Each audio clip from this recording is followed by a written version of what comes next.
Good morning, brothers and sisters. Brother Bill here.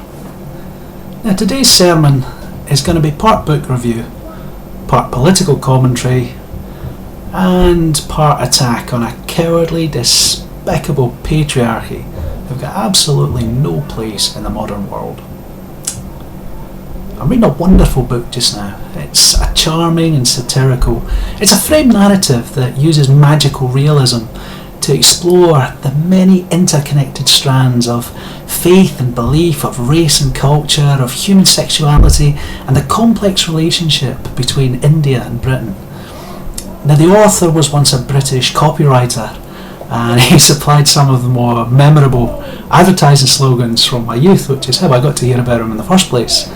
He's well known for mentoring many British and Indian authors, and he's led a whole new literary style, and it's as popular in Mumbai as it is in London. The book, though, is 23 years old. That's not quite true. It's 23 years out of date. See, although the author won the Booker Prize in 1981 for Midnight's Children, and he's had a continual slew of awards in the years since for his other work, it's been kind of tricky to get hold of this particular book. It's not banned. Oh no, if it was banned that would be censorship. But it just seems to be absent from the bookstores and the newsagents. Yeah, of course they'll order your copy. Not a problem. What's your address again? See, I finally got irritated enough to buy the damn thing online, and that's something I never do. I prefer to support my local bookshop. They've got good reason though. They're wary of stocking it, because they think it might cause offence to Muslims. Now, my offence at the fact that I'm unable to legitimately purchase one of the author's most famous works without having to either get access to an online bookseller or to go into some kind of mail order firm. And both of those require my personal information to be supplied to the people. Now, it's not a factor they choose to consider. And another factor they're not considering is the possibility that 1.6 million British Muslims might just include a few amongst their number who fancy buying a copy and making their own mind up. Now, instead they've imposed a de facto ban on the thing, and they just pretend that the issue's nothing to do with them. Now, I can sort of understand that, because bookshops are highly flammable, and I can understand cowardice in librarians, perhaps, even if I don't agree with it. Much, much harder is coming to terms with my own government's stand. Run. See, in 1989, Salman Rushdie started the shitstorm of the century with the Satanic verses. Some British Muslims claim to be outraged.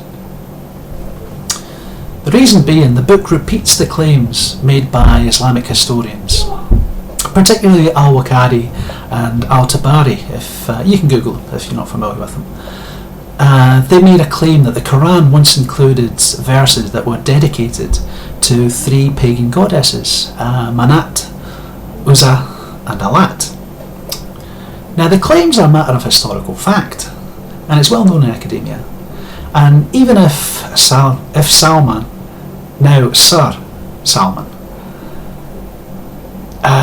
even if he'd copied them word for word from a history text, all he'd be doing is popularising some obscure detail of historical theology. It would be similar to C.S. Lewis referencing a sort of pre-Nicene testament in one of his Narnia chronicles. But that's not what Sir Salman did. What he did was write a dream sequence in which he had his main protagonists assume the form of the angel Gabriel and a devil. The verses are revealed to the devil to have been sent by the angel, for reasons that are to do with the really incredibly intricate plot by this point.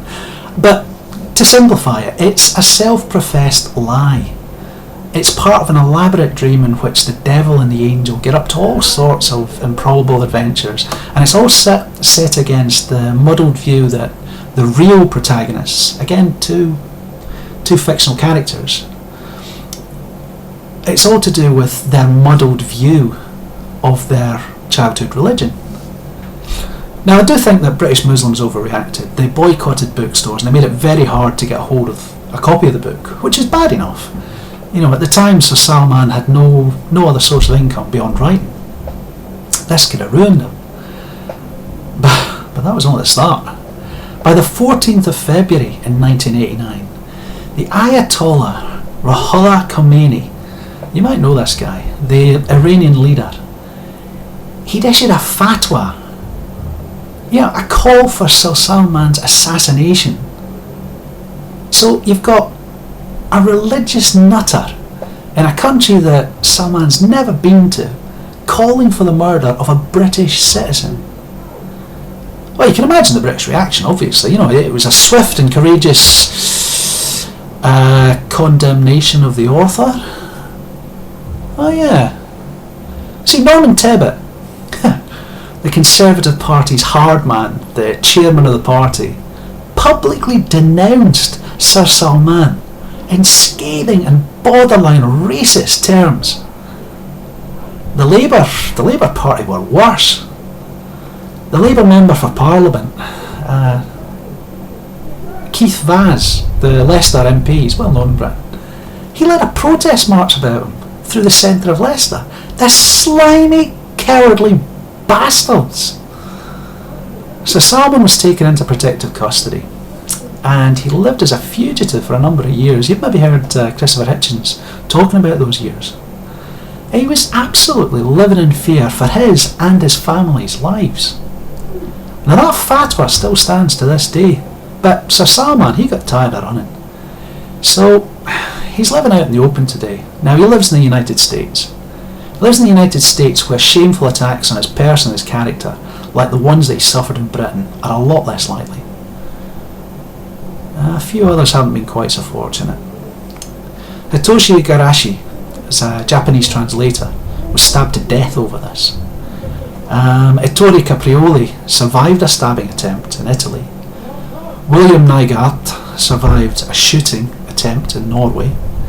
Aziz Nassin escaped injury, but 33 people were killed in the Sivas massacre that was aimed at him for publishing in Turkey. It's ridiculous. Of course, there was happier news. Mustafa Mohammed Mazi managed to blow himself to smithereens in Paddington. Aye, I hope you're enjoying your virgins, dickhead. The most shameful aspect of this is that the UK has recently reopened, I say recently, a couple of years or 5 ago, reopened diplomatic relations with the Iranians, in spite of the fact that the bounty on Sir Salman's head is now up at $3.3 million. It's unbelievable. I honestly believe that if we'd taken a firmer line back in 1989, a whole screed of our present difficulties could have been avoided. If Norman Tebbit had given 2 fingers to Tehran, he'd have made it quite clear that what a British author publishes in Britain under British law is none of their damn business. And if that attitude had echoed through the British establishment, then the notion that anyone presuming to speak for Islam is entitled to dictate how we should behave would have been kicked right into touch an awful long time ago. Now, it might have upset a few British Muslims at the time. Yeah, tough. But it might have reassured a great many more British Muslims. Don't forget, there's an awful lot of Pakistani Muslims who came to Britain in the 60s because they didn't want to live under that kind of political and religious regime. I do think that if Sir Salman was white with a Christian upbringing, then it's very unlikely that Tebbit would have gotten away with accusing him of, and I'm quoting this, betraying his upbringing and religion. Newsflash, Einstein. Sir Salman is, was, and always has been a fucking atheist. Well, I can't do jack about British foreign policy, obviously. and I can't really change the past. But I can buy the book, and having read it and loved it, I can heartily recommend the book. I can recommend that you do the same. Go out, get a hold of a copy of the thing. Try and get your local library to stock it if you can.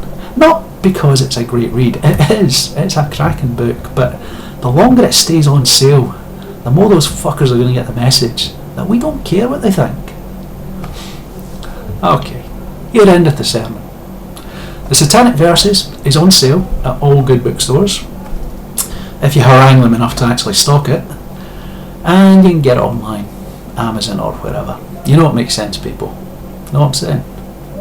Okay, layers.